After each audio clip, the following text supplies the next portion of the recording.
Well, this is the Sunday school lesson that's to be continued. So,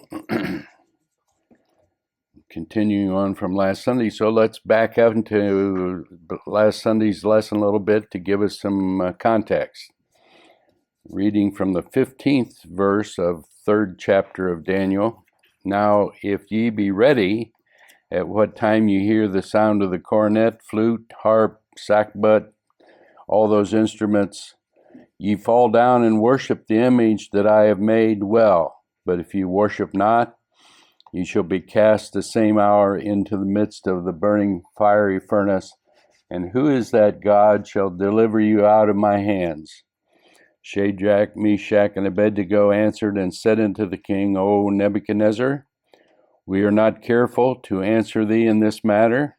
If it be so, our God whom we serve is able to deliver us from the burning fiery furnace, and he will deliver us from out of thine hand, O king. But if not, be it known unto thee, O king, that we will not serve thy gods, nor worship the golden image which thou hast set up. Then was Nebuchadnezzar full of fury, and the form of his visage was changed against Shadrach, Meshach, and Abed-nego. Therefore he spake and commanded that they should heat the furnace 7 times more than it was wont to be heated. And he commanded the most mighty men that were in his army to bind Shadrach, Meshach, and Abed-nego, and to cast them into the burning fiery furnace. All right, so there we have now the boys being threatened that if they didn't bow to the image that he had constructed, that their penalty was to be thrown into the fiery furnace. And because humanity has been the same all through the ages, there was little snitches here and there that made sure that the king knew that though the boys had been promoted above them because they were better than they, there was still envy on their part and an effort to get even. They made sure the king knew that these boys didn't bend. They wouldn't bend, they wouldn't bow, whatever that is. I was going to sing that for you, but I couldn't get it to come. Anybody know that song? Used to. Huh? I used to. Yeah. Well, I didn't even listen to it this week. I should have done that. Anyway, so here we have now the boys that were there in front of the king. And what was their comment to the king?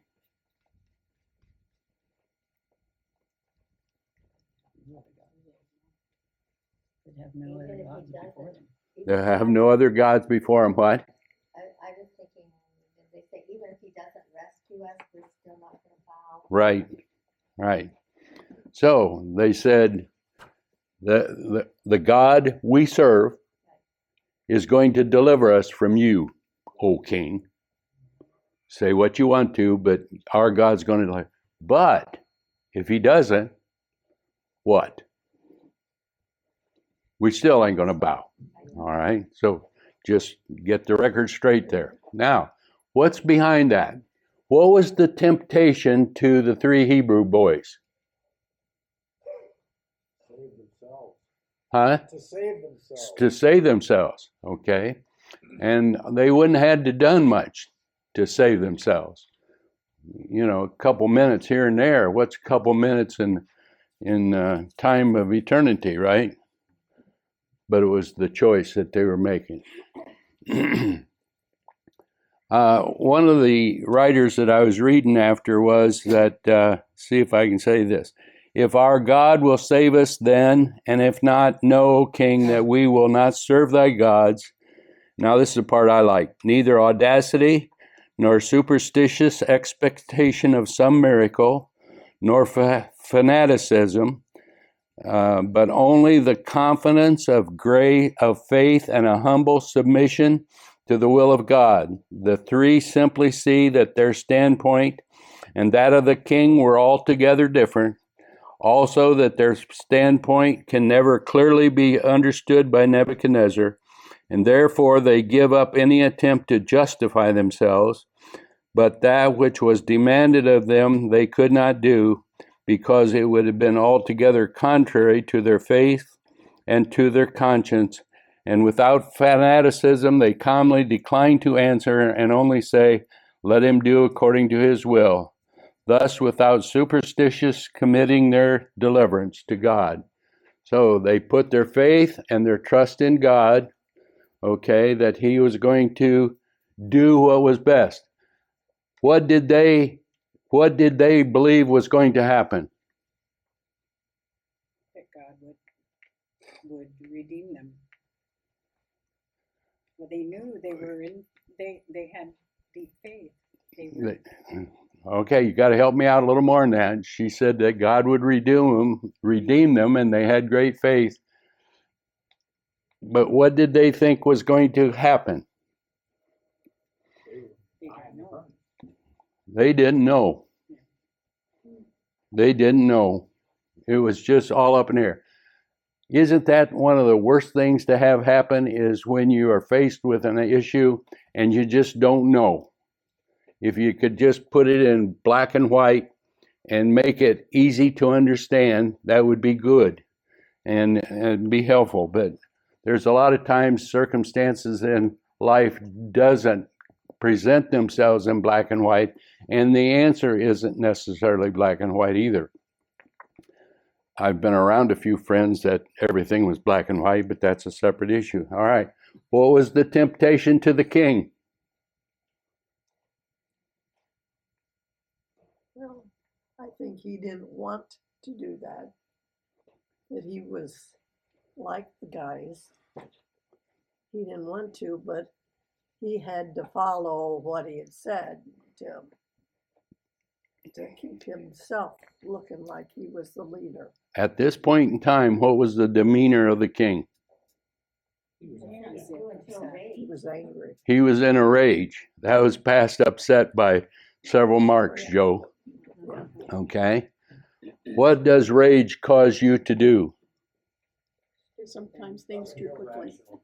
You respond too quickly? What was the... Irrational. You become irrational?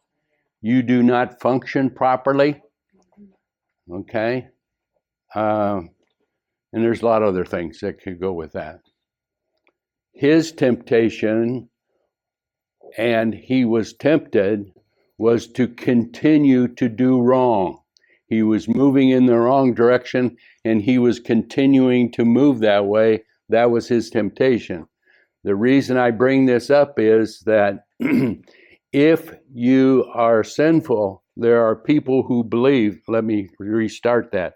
There are people who believe that once you become sinful, God doesn't, or the devil doesn't tempt you anymore. And that's a bunch of hogwash, because the devil will continue to tempt you and to bring things before you so that you will become chained more heavily and more heavily into your way of sinfulness until you take your life, or your life is taken from you and you have no more chance of redemption. So just be it known, folks, that when you are in a fiery trial, there is temptations on the other side, not only to you as well. So, and what I liked of the writer that wrote this was that they were answering the king, who they knew they were in a contest of wills and decisions to be made, and there was no way they were going to agree. And there was no use of them trying to justify themselves. I have a friend who is in an interesting predicament to me. I think it's positive, but if I was in his shoes, I wouldn't think it was positive. But he's being confronted with a situation where a fellow's in a wrong lifestyle and is in a predicament right now. And he's come to my friend to get some counsel and to be helped. Well, my friend says, how do I help a person like this? Back to my story here. we don't always know how to answer. We don't always have enough intellect to be able to describe how we believe or what we believe. But we must trust God that we do not have to go into a fanatical situation or any of that sort, that we can trust Him to help us. They did not break out into any intemperate heat or passion against those that did not worship the golden image. My Parkinson's is showing itself up. That's why I chuckled. My paragraph went. They did not worship the golden image, did not insult or affront them, nor did they rashly thrust themselves upon the trial, or go out of their ways to court martyrdom. But when they were duly called to the fiery trial, they acquitted themselves bravely with a conduct and courage that become sufferers for a good cause. They keep their temper admirably well, do not call a king a tyrant, which he was being, nor idolater, which he was. The cause of God needs not the wrath of man, but with an exemplary calmness and a sedateness of mind, they deliberately give their answer, which they resolve to abide by.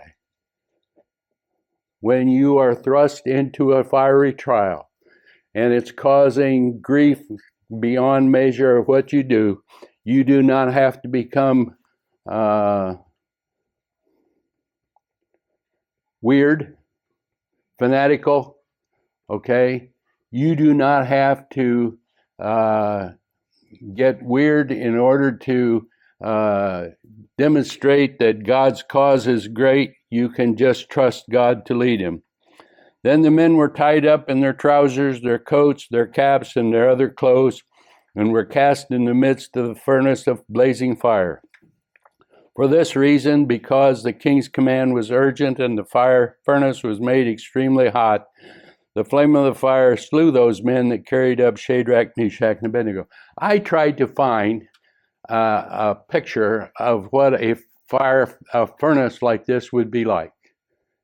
And that gal that's on the internet, I can't remember her name, Mrs. Google, she didn't give me any help.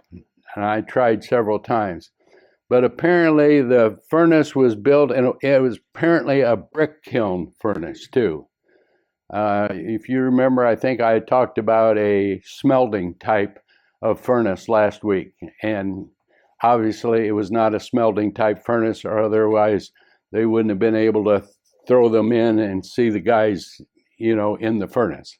So apparently it was a top feed furnace. There was a hole at the top where they could feed the clay and the materials into the top for it to be formed and to be baked. There was a side interest where they could get into the furnace to be able to take the clay that had been baked into bricks and haul them out. Okay, so that's why the old king could look in the sides and see what was going on. All right, boy, that was exciting news, wasn't it? But these three men, Shadrach, Meshach, and Abed-nego, fell into the midst of the furnace of the blazing fire, still tied up. Then Nebuchadnezzar was astonished and stood up in haste. He said to the high officials, "Was not 3 men we cast into the midst of the fire?" And they replied to the king, "Certainly, O king." And he said, "Look, I see 4 men loosed, walking about in the midst of the fire without harm. And the appearance of the 4th is like the Son of God." All right. They were thrown into the fire. When they were thrown into the fire, what happened to them? They fell down. They fell down. Yeah. Sort of like the fellow that went to the healing evangelist who was a fake. And fellow was up there and he says, "I was there, and the fellow said to me, 'Throw away a crutch.' And so he said, 'I threw away a crutch.' And, 'Well, then what happened?' He said, 'Well, He said, throw away the other crutch. And he says, well, I threw away the crutch. And then he said, and then what happened? Well, I fall down, I crippled, you know. Sorry, that did.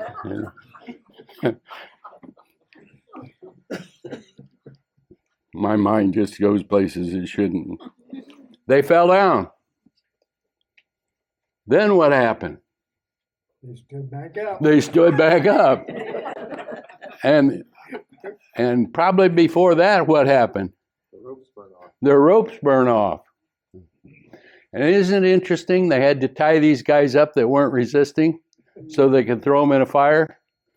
Okay, and when they got to the place where they could throw them in the fire, what happened? The mighty guys got killed because of the onslaught of heat, and they fell down in the fire. And then what happened? A fourth one appeared, but also They walked around. they were walking around. Now, something that I didn't know before then, in the Vulgate, now I'll see if I can find it in my notes, in the Vulgate that talks about what was going on when they were walking around in the fire. And it says they were singing praises to God.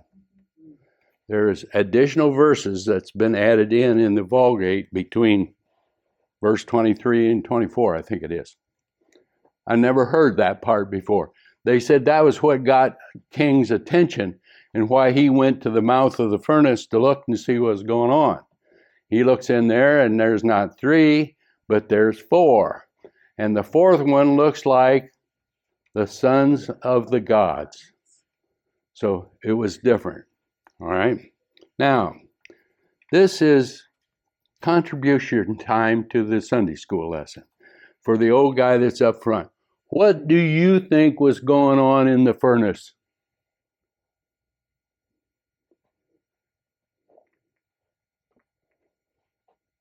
They were probably praising God. They were praising God. What else? Rejoicing. They were rejoicing. What else? Being shielded by the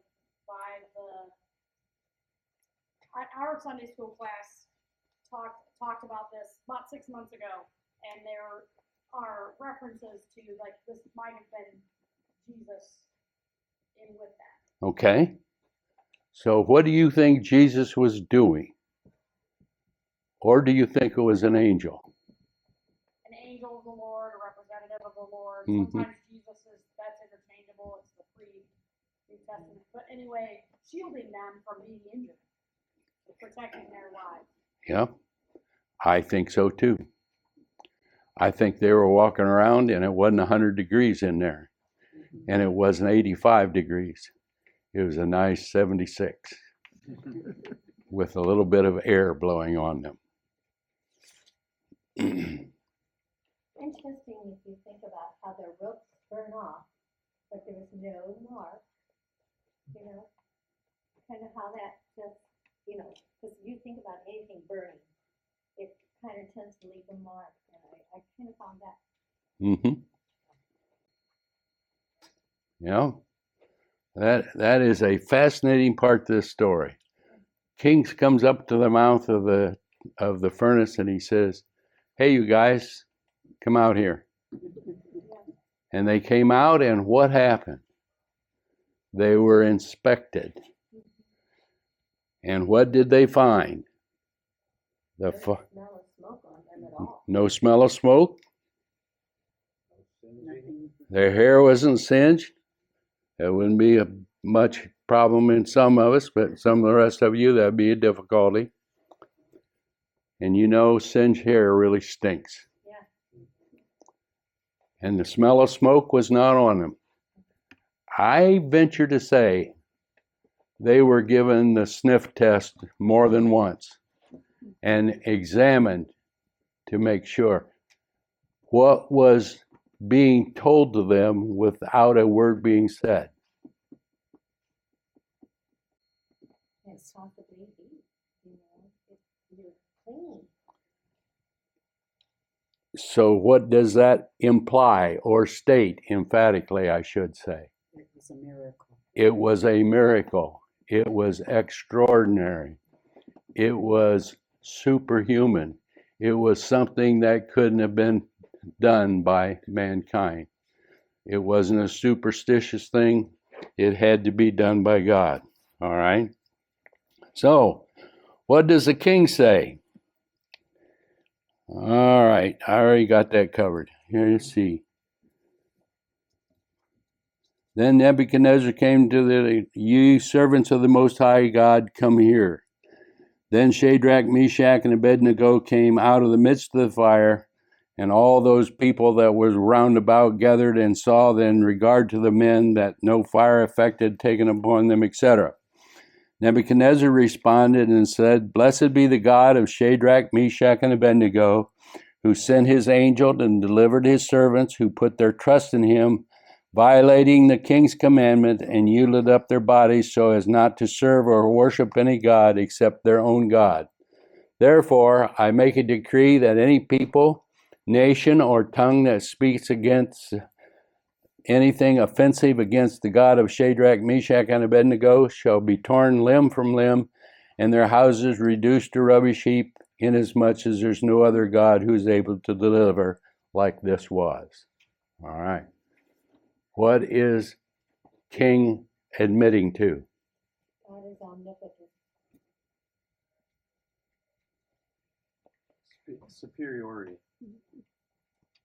In what regard, sir? Elaborate. To any of his other gods that he thought that existed before. Yes, he is admitting that the God of Shadrach, Meshach, and Abed-nego is above or superior to any of his other gods, which were many. All right, I ask you this easy question. Was the king converted? No. Well, that's an awful concept. And why would you say that, sir? Because he still says that it was the God of Shadrach, Meshach, and Abed-nego. It wasn't his God. Okay. What is he also implying when he says the God of Shadrach, Meshach, and Abed-nego? It's just that in this particular case, their God was superior to the other gods. No one could save. And so my comment in regard to that is that we can say things that are nice, and words are easy to be said, okay? But unless our heart has been changed, then we have not been converted. All right. Now, here's my question for you for the end of the story. What does the story of the three Hebrew boys teach us?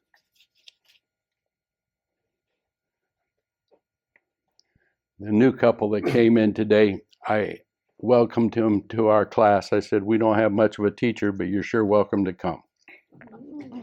And they said, well, what's the lesson about? And I said, the second half of the three Hebrew children. He said, I didn't know there was a second half. He says, but I know how it come out. Yeah. So, what does the story of the three Hebrew boys tell us? If you stay faithful, God will be faithful to you. All right? You stay faithful, God will be faithful to you. I like that one. God can perform miracles. God can perform miracles, right? Mm-hmm.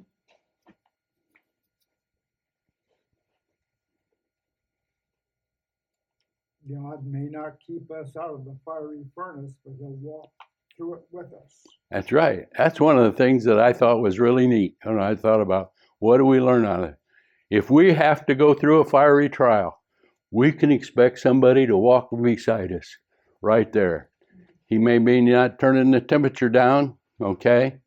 We may be like one of the three Hebrew, like the boys were. Our God's able, but if he chooses not to be, just be sure, King, our faith says we will not do that which is wrong. You can go to the bank on that one, King. All right? What else?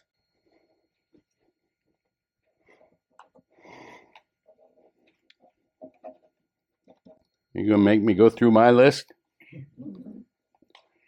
When we're going through a fiery trial, we can be courteous, kind, and courageous.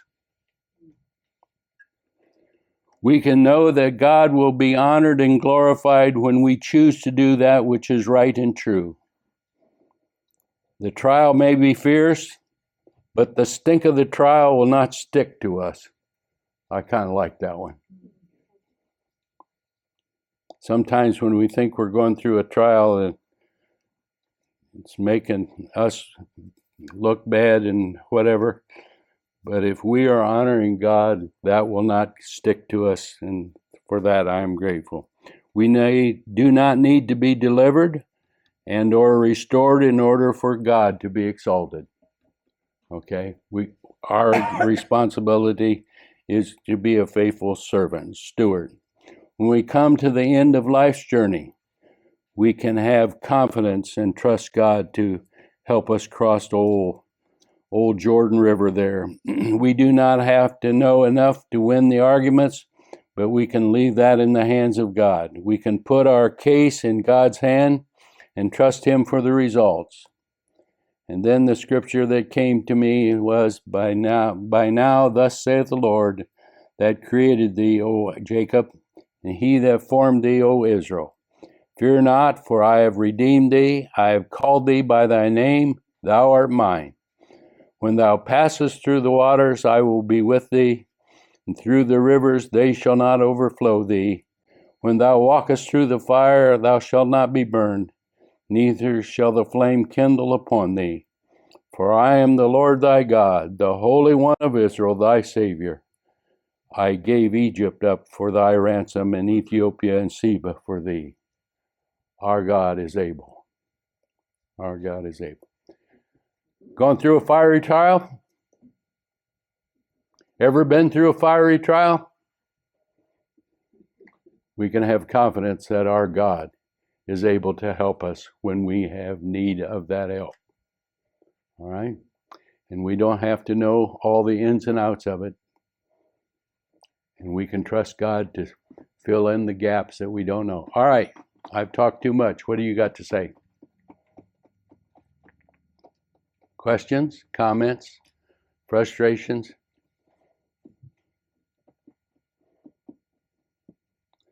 We've got a good teacher coming next week. So come prepared to help him out. Sandy has to go on a trip and she needs a chauffeur, so I'm doing my responsibilities there. Any question? Where are we going? Well, we're going to get on a little thing that flies in the air, and we're going to fly to New York, jump on a little boat that goes sailing around the east coast of USA and Canada. And I hope there's some food on that boat. That's what I'm hoping.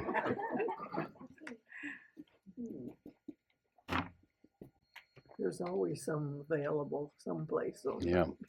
Mike. Are there times God says no? And how do you handle that? No, will not save you. It doesn't maybe express it, or maybe it's not known to our family. Well, the answer to that is obviously yes. Otherwise, there wouldn't be many Christian martyrs. I agree. And we talked here several Sundays ago about Manasseh, the wickedness that came about in his time of kingship. And he's the one that sawed Isaiah in half, okay? Referred to in the 11th chapter of Hebrews, where some were sawn asunder, etc. So yes, there are times when God chooses not to bring us deliverance as far as what this life is entailed, as far as this life. Yes? My dad got cancer and was not a believer, and my mom was a believer, and she spent about 12 months praying that God would heal him of that, and she really struggled with that. Why did God allow him to continue to be sick? But at about 3 months before he died, because God allowed him to be brought so low by the cancer, he did turn to God, In the last 3 months, I got to see a completely different person. Wow. And my dad, I got to see that faith. And I truly believe that God allowed the cancer to happen for him because it not only brought about his faith, but my nephew, who is an atheist, listened to my dad's conversion story, and that turned him. So sometimes we're in the middle of that trial. It's not about us. And sometimes it is. And I think that God allows that to happen because his work is being done. Yeah. And a fiery trial causes some of that, what do you call that stuff that when it melts, it floats to the top? Dross. That it can be taken away and we can become more pure and more like Jesus and more able to show kindness. And yes, I truly believe that God allows trials to come not only to for God to reveal what kind of people we are in our innermost being, but also for other people to see how we are honoring God in the time of our difficulty. I also believe that he does that for people to get their attention so that they can recognize that they have a need of salvation and will do something about it. People cannot get saved unless they know they're lost. I have 2 boys buried up in the cemetery here. I don't understand why either one of them. Don't understand. But I believe that God was with me because Greg, I never could have gone through with the strength I had by myself. I just never could have. I went with him to his cancer treatment. He was 53. You know, that's young. Then I thought about it. My dad died at 53 when he was had cancer. And I believe that in all of that, our family with my dad grew much closer together than we ever would have if he'd have lived longer. Yeah. So I do believe that God uses us and gives us the strength to show other people that it is possible to get through these things. And now Joe's up there with him. What else?